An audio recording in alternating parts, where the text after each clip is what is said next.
जैसे कि हमारी सीरीज़ चल रही है फंडामेंटल ऑफ मैथमेटिकल स्टैटिस्टिक्स, हम बुक सॉल्व करेंगे सारी। और हमने फर्स्ट अपना टॉपिक शुरू करा था इसमें chapter 2 which is measure of centre tendency. Measure of centre tendency का हमने फर्स्ट मेजर मीन पढ़ लिया, सेकंड मेजर मीडियन पढ़ लिया है, थर्ड मेजर मोड हमारा चल रहा है। तो लास्ट क्लास में हमने मोड की एग्जाम्पल 2.12 कंप्लीट करी थी। आज हम करेंगे एग्जाम्पल 2.13 मोड की। ठीक है, क्या बोलती है example 2.13?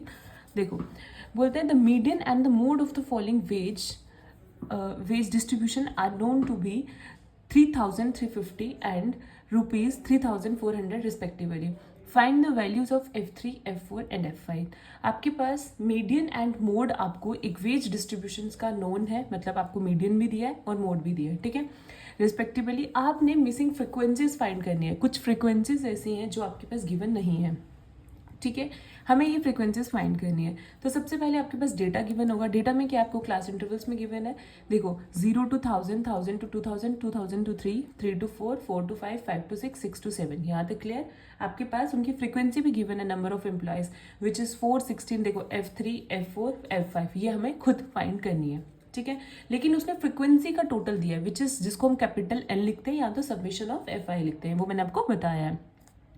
Calculation for median and mode. अब डेफिनेटली देखो, पहले हम क्या करेंगे, सबसे पहले जो हमारे पास गिवन है उसको लिखेंगे। आपको पता है कि हम क्यूमुलेटिव फ्रीक्वेंसी तो हमें निकालनी ही पड़ेगी। क्यूमुलेटिव फ्रीक्वेंसी में हम क्या करते हैं, फर्स्ट ये लेस देन क्यूमुलेटिव फ्रीक्वेंसी है तो फर्स्ट ऑब्जर्वेशन को हम अपना एज इट इज रखते हैं।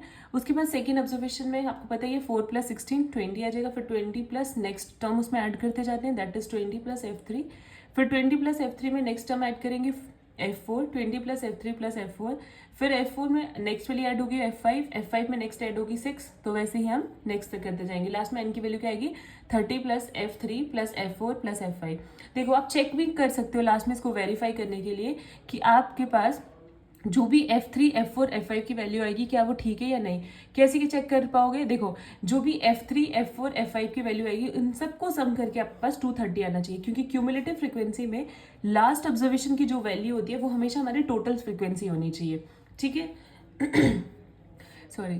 फिर बोलते हैं देखो, सबसे पहले हमारा काम क्या रहेगा, हमने इसमें मिसिंग फ्रीक्वेंसी फाइंड करनी है। ठीक है, सबसे पहले हमारा काम क्या रहेगा, आपने यहाँ से स्टार्ट करना है। आपके पास N आ गया, N होता है सबमिशन ऑफ F।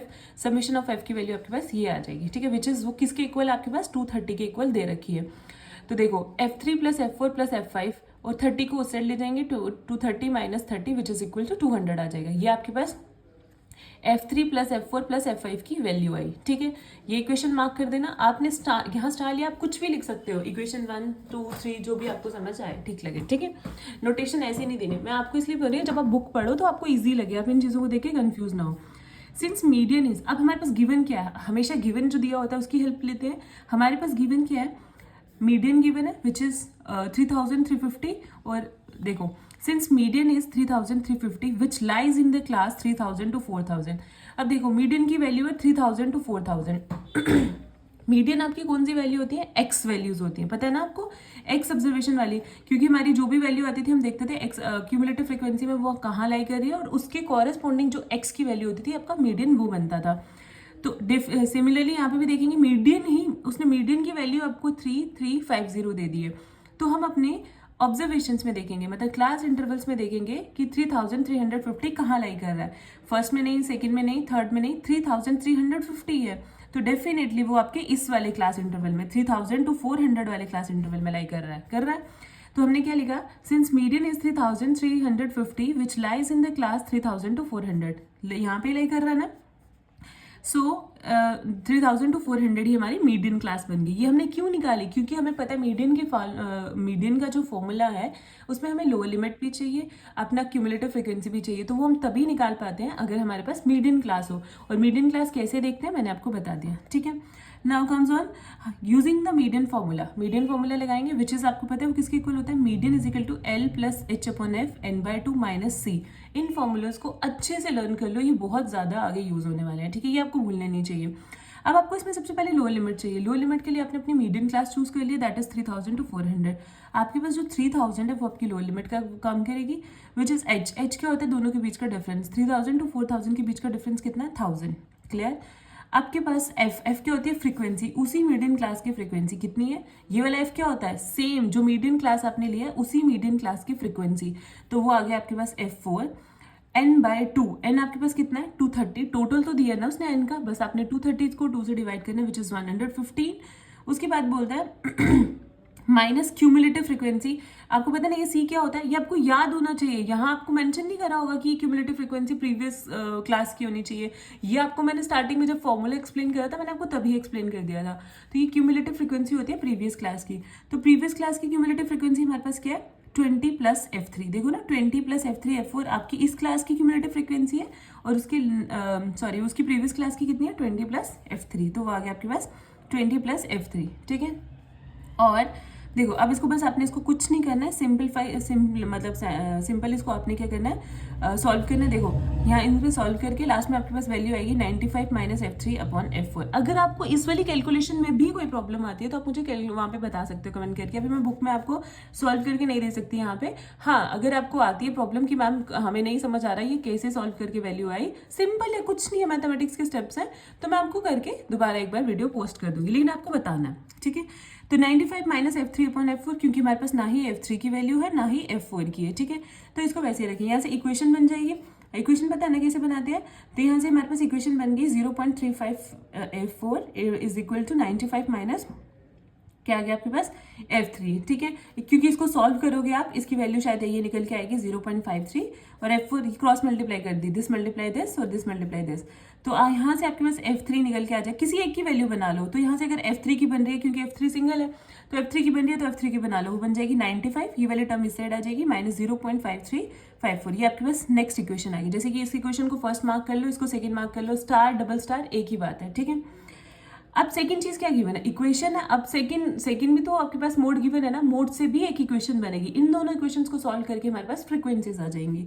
तो मोड आपके पास क्या दिया है, उसने बोलते हैं कि mode being 3400 the modal class is, आपके पास अगर मोड आपका 3400 है तो डेफिनेटली अगेन 3400 कहाँ किसके बीच में लाई कर रहा है आपके ऑब्जर्वेशन में 3000 टू 4000, तो अगेन आपकी मॉडल क्लास क्या बन गई 3000 टू 4000, तो मीन्स लोअर लिमिट इसमें भी आपके पास 3000 रहेगी। मोड का भी फॉर्मूला आपको याद होना चाहिए, L प्लस याद है ना H इंटू वहां पे होता था, वहां पे आपके पास क्या होता था F0 माइनस F1। F0 समझो, F0 का मतलब है कि वो मॉडल क्लास वैल्यू की फ्रीक्वेंसी, ठीक है। बट यहाँ पे हमारे पास क्या है F4, तो हम F4 लिखेंगे माइनस, आपको जनरल फॉर्मूला याद होना चाहिए जो मैंने आपको वहां पे पीछे करवाया था, ठीक है। अगर आपको नहीं याद तो मैं आपको एक बार दिखा देती हूँ, ठीक है। ये देखो ये था L plus H F1 minus F0 upon 2F1 minus F0 minus F2, ठीक है। तो यहाँ पे F1 होगा जो उस मॉडल क्लास की फ्रीक्वेंसी है, F0 होगा मॉडल क्लास की प्रीवियस वाली ऑब्जर्वेशन की फ्रीक्वेंसी, और डिवाइड में क्या होगा twice of F1 minus F0 minus F2, ठीक है। तो वही चीज़ आपको यहाँ पे फॉर्मूला वही उन्होंने जनरल नहीं लिखा है, बस डाल दी वैल्यूज, ठीक है। तो ये आपके पास क्या है F1, ये F0, F1 मतलब उसी मॉडल क्लास की फ्रीक्वेंसी, F1 माइनस F0 था ना, तो F0 मतलब प्रीवियस की फ्रीक्वेंसी, दैट इज F3। बिल्कुल कंफ्यूज नहीं होना है, आराम से समझना है। Upon twice of F1, F1 आपका F4 है तो वो आपने लिख दिया माइनस F0 मतलब उसकी previous that is F3 minus F2 होता है नेक्स्ट वाला मतलब F5, ठीक है। अब देखो आपके पास सारी वैल्यूज हैं, F4 F3 की भी आपके पास, देखो F3 की भी वैल्यू है आपके पास, ये वाली वैल्यू डालेंगे हम F3 की, यहाँ से सॉल्व करेंगे। सॉल्व करने के बाद आपके पास F4 निकल के आएगा, क्योंकि F3 को ही आपने F4 की फॉर्म में डाल दिया है, तो जिसमें डाला तो F4 की वैल्यू आपके पास यहाँ से ये निकल के आएगी। अगर F4 की वैल्यू निकल गई तो क्या हम इस इक्वेशन में पुट करके, देखो सब्स्टिट्यूट एंड डबल स्टार, इस वाली इक्वेशन में पुट करके, डबल स्टार वाली इक्वेशन कौन सी थी आपकी, ये F4 की वैल्यू इस इक्वेशन में पुट करेंगे तो हमें F3 मिल जाएगा, ठीक है। जब F3 की वैल्यू आपको यहाँ से मिल गई, अब आपके पास F4 भी आ गया, F3 भी आ गया। अब आप कौन सी फर्स्ट वाली इक्वेशन में पुट करके F4 भी आ गया आपके पास और F3 भी आ गया, पुट करके आप F5 की वैल्यू निकाल सकते हो, वो आ जाएगी आपके पास 400। बस कुछ नहीं है, इस पर प्लस माइनस करना है, तो आपके पास ये फ्रीक्वेंसीज निकल के आ जाएंगी जो आपको F3, F4 और F5 आपकी मिसिंग थी आपके डेटा में, ठीक है। बस ऐसे ही निकालना है, इसमें बिल्कुल कंफ्यूज नहीं होना। कुछ रिमार्क्स एक बार रीड कर लेते हैं। In case of the irregularities in the distribution और मैक्सिमम फ्रीक्वेंसी बीइंग रिपीटेड और maximum frequency occurring in the very beginning or at the end of the distribution, the modal class is determined by the method of grouping and the mode is obtained by, जो पीछे आपने पढ़ा, ठीक है। मैंने पीछे भी बताया था आपको कि अगर आपकी क्यूमुलेटिव फ्रीक्वेंसी स्टार्टिंग में ही, अगर आपकी फ्रीक्वेंसी स्टार्टिंग में ही बढ़ती जा रही है या इरेगुलरिटीज है उसमें, या एकदम से लास्ट में आपको दिख रही है कि मैक्सिमम फ्रीक्वेंसी है, तो इस केस में हमारा मॉडल जो मोड है वो हम मेथड ऑफ ग्रुपिंग से निकालते हैं, ठीक है। फिर बोलते हैं sometime mode is estimated from the main and median से भी निकलता है। For a symmetrical distribution mean median mode coincide. हाँ, जो भी हमारी डिस्ट्रीब्यूशन सिमेट्रिक होगी, ठीक है, सिमेट्रिक होगी, उस केस में क्या होता है, हमारा मेन मीडियन मोड इक्वल होता है। ये आपने रिमार्क याद रखना है कि जहाँ पे हमारी डिस्ट्रीब्यूशन सिमेट्रिक डिस्ट्रीब्यूशन होगी तो वहाँ पे हमारा मोड जो है वो कोइंसाइड होगा, मतलब तीनों के तीनों इक्वल होंगे। And if the distribution is moderately asymmetrical, अगर हमारी डिस्ट्रीब्यूशन असिमेट्रिकल है तो mean median and mode obey the following empirical relationship, कुछ रिलेशनशिप। हाँ, अगर वो असिमेट्रिकल है तो ये रिलेशनशिप आपको याद रखना है। ऐसा हो सकता है कि कभी आपको मीन गिवन हो, मीडियन गिवन हो, आपको मोड निकालना है, तो इस रिलेशनशिप को यूज करके आपको निकालना है। देखो, ये रिलेशनशिप आपको लर्न रखना है, ये भी आगे बहुत ज्यादा यूज होते हैं, ये बेसिक कंसेप्ट हैं, ये आपके आगे वाली स्टैटिस्टिक्स में बहुत ज्यादा यूज होने वाले हैं, बेसिक। तो रिलेशनशिप है mean minus median is equal to 1/3 mean minus mode. बस यहाँ से आप सॉल्व करके, आपको मीन दिया है, मोड दिया है, आप मीडियन निकाल सकते हो। सॉरी, आपको मीडियन दिया है, मीन दिया है, आप मोड निकाल सकते हो। आपको मोड दिया है, मीडियन दिया है, मीन निकाल सकते हो। मतलब इसमें से आपके पास दो वैल्यूज गिवन होनी चाहिए, आप किसी एक को निकाल सकते हो। बट ये कौन से केस में, जब हमारी डिस्ट्रीब्यूशन असिमेट्रिकल होती है। अगर हमारी डिस्ट्रीब्यूशन असिमेट्रिकल है तो आपको बिल्कुल नहीं सोचना है, एक की वैल्यू निकालनी है, आपके पास मीन भी वही आ जाएगा और मोड भी वही आ जाएगा, ठीक है। तो ये आ गया मोड का सेकेंड हमारे पास रिमार्क जो हमने पढ़ा। फिर बोलता है in if the method of grouping gives the modal class which does not correspond to the maximum frequency. अगर मेथड ऑफ ग्रुपिंग में हमें मॉडल क्लास वो मिलती है जिसकी मैक्सिमम फ्रीक्वेंसी नहीं होती, तो that is the frequency of the modal class is not the maximum frequency. तो उस टाइम पे जो मैक्सिमम फ्रीक्वेंसी, जो मॉडल क्लास की फ्रीक्वेंसी होगी वो हमारी मैक्सिमम फ्रीक्वेंसी नहीं होगी। Then in some situation we may get 2fk minus k minus 1 minus k plus 1। देखो, अब ये fk क्या है, उसकी फ्रीक्वेंसी, fk माइनस 1 क्या है, उसके पीछे वाले की फ्रीक्वेंसी, fk प्लस 1 क्या है, उसके नेक्स्ट वाले की फ्रीक्वेंसी। ये सारी वैल्यूज हम जीरो मान के चलेंगे। So in such cases the value of mode can be, तो ऐसे केस में हम वैल्यू मोड का, बट ये बहुत कम यूज होता है, लेकिन केस बता दिया उसने कि अगर ऐसा केस है तो मोड का ये फॉर्मूला यूज करते हैं, l प्लस h, वही आ गया f1 माइनस f0, यही था ना। बस नीचे था हमारा ट्वाइस ऑफ दिस, तो ट्वाइस ऑफ दिस की जगह हमें ये यूज करना है, मतलब f1 में से माइनस कर देना है f0 को, प्लस fk मतलब f1 की मॉडल क्लास की फ्रीक्वेंसी होती है ना ये, माइनस fk माइनस 1, k में से एक माइनस हो रहा है, मतलब उसके पीछे वाले की फ्रीक्वेंसी ले रहे हैं, plus fk minus fk plus 1, ठीक है। तो इस केसेस में हमारे पास ये आ जाएगा। बस एक क्लास टॉपिक रहता है हमारा मोड का, उसको हम कंप्लीट करेंगे, which is merits and demerits of mode. क्या बोलता है, mode is rigidly comprehensible and easy to calculate, like median mode can be located in some cases merely by inspection, ठीक है। फिर बोलते हैं इसका mode is not at all affected by the extreme values को, इसका क्या है, एक्सट्रीम वैल्यू मतलब मिनिमम और मैक्सिमम वैल्यू से इसको कोई वो नहीं है, एक्सट्रीम वैल्यू से ज्यादा ये इफेक्ट नहीं होता, it is not at all affected by the extreme values. Mode can be conveniently located even if the frequency distribution has class interval of unequal magnitude, provided the model class and class preceding the succeeding it are of the same magnitude. Open-end classes also do not pose any problem in the location of mode, ठीक है। open-end classes से भी इसको कोई वो नहीं पड़ता।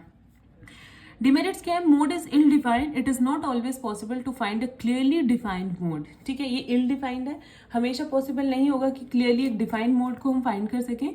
इन some cases we may come across distribution with 2 modes, तो ऐसे केसेस में हमारे पास 2 मोड आने के भी केसेस रहते हैं। कुछ ऐसी डिस्ट्रीब्यूशंस होते हैं जिसमें हमारे पास 2 मोड्स आने के चांसेस रहते हैं। सच डिस्ट्रीब्यूशन आर कॉल्ड द बायमॉडल, ऐसे ही डिस्ट्रीब्यूशन को हम बायमॉडल बोलते हैं। If the distribution has more than 1 mode, more than 2 modes, it is called the multi modal. अगर डिस्ट्रीब्यूशन में मोर देन 2 मोड्स हैं तो उसको हम मल्टी मॉडल भी बोलते हैं, clear. It is not based on upon all the observations, ये हमारा जो मॉडल है सारे ऑब्जर्वेशन पे बेस नहीं करता, आपको पता है। It is not capable of furthering mathematical treatments, के लिए भी फर्दर नहीं यूज कर सकते इसको। As compared with mean mode is not affected to greater extent by the fluctuation of sampling, से भी नहीं होता, ठीक है। अब यूजेस क्या है, mode is the average to be use to find the ideal size. हाँ, एक आइडियल साइज हमें पता चल जाता है कि किसी ऑब्जर्वेशन का क्या है। एग्जाम्पल, इन बिजनेस फोरकास्टिंग में मोड का यूज कर सकते हैं कि मैक्सिमम कहाँ तक जाएगा। In manufacturing of readymade garments में कि कर सकते हैं ना कि मैक्सिमम प्रोडक्शन देख सकते हैं, तो शूज में, ठीक है। तो यहाँ इन केसेस में हम मोड को यूज करते हैं, ठीक है। होपफुली आपको मोड अच्छे से समझ आया होगा। अगर इसमें भी कोई भी डाउट किसी भी टाइप का आपको लग रहा है तो आप मुझे कमेंट में बता सकते हैं।